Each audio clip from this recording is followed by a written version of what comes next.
Hey everybody, it's Caden here with Kepler Electronics, and today we're going to be looking at a little bit of something different. So for the past, 7 years, I've been making videos mostly on robots and combat robotics and Vex robotics and all that fun stuff that if you've been following the channel for a bit, you know and hopefully love. Sprinkled in there have been a few videos that are really not robot related, such as the time when I made Gravitas, a shmup game inspired by Space Invaders and Galaga and all those fun games. And I haven't really stopped making games. You've seen a couple snippets of it, such as Fungicide, the Unreal FPS that I made, 3 or 4 years ago. Still working on that off and on, but my main project these days is Thwimbly. What is Thwimbly? That's what we're going to be talking about today. Thwimbly is a 2D platformer that I've been developing for like 4 years now. It's been so long. It's been basically like the only constant in my life over the last 4 years has been working on this game. And that's the wrong window. And it is a full game. You can move around, you can jump.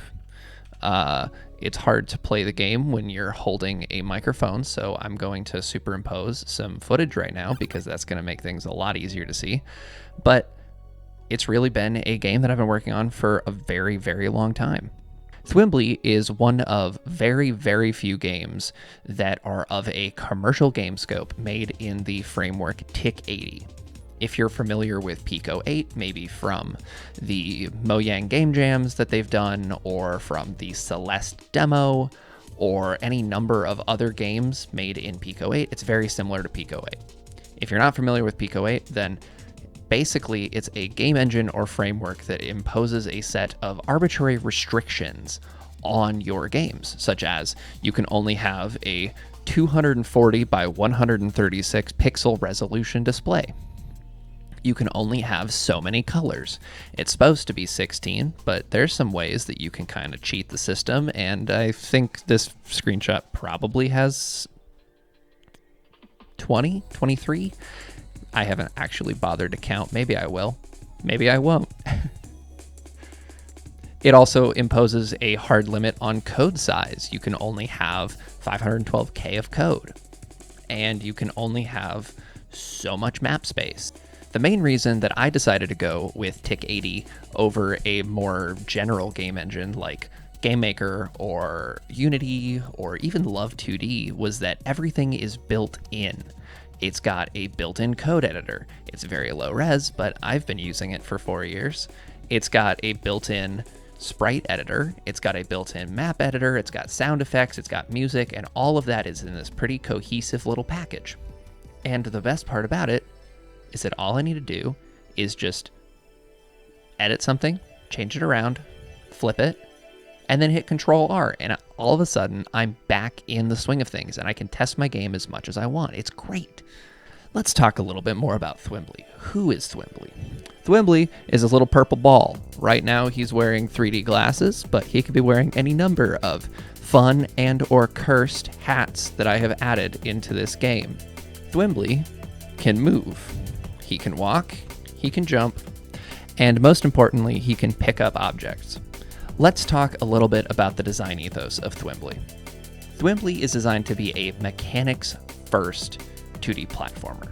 The most mainstream example of a gimmick-focused platformer is probably Celeste, which I'm not going to try and hide my inspirations because I have the poster on my wall. But Celeste has pretty much every world, sometimes multiple times a world. You'll have multiple gimmicks that get introduced, new ways of moving throughout the environment, new ways of challenging you. Thwimbly operates in a very similar way.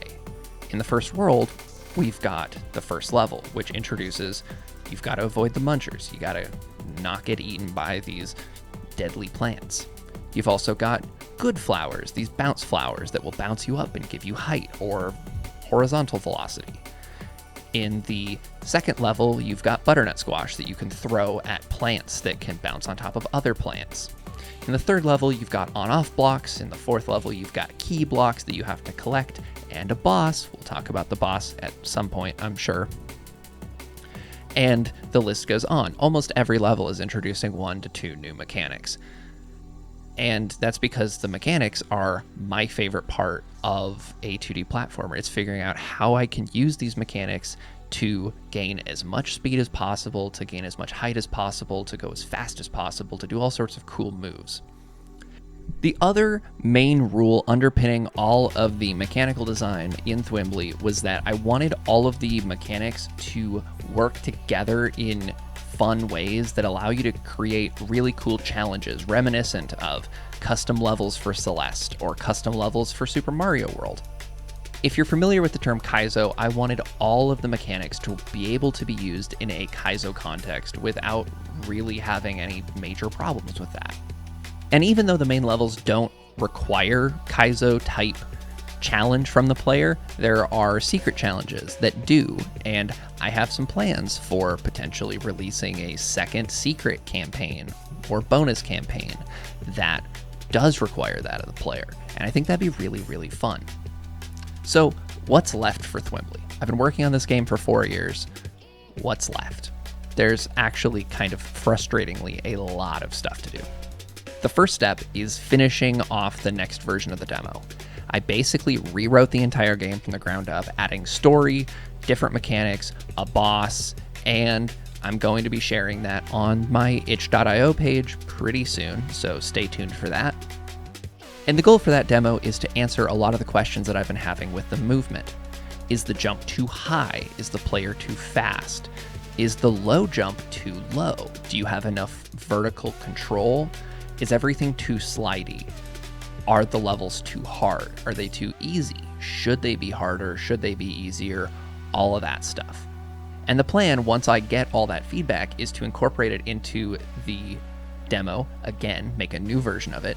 That version will go on Steam, and I'll start working on all of the other levels that need to get made. I've remade all the levels probably like 3 times because most of the time they were really frustrating and really bad, and practice makes perfect, and I've been getting a lot better at level design as time has gone on. I've also gotten a lot better at pixel art. Look at the first build. Look at the new build. That's 4 years of pixel art right there. If you want to be part of playtesting, then the demo is going to come out soon, and I'll probably have another video more specifically on what I hope to get out of the demo and what I changed between the last version of the demo, because I think that would be kind of a fun learning experience and a learning process.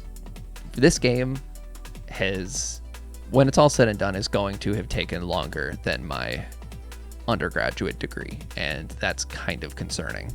Thank you all so much for watching. I'll see you later. Goodbye.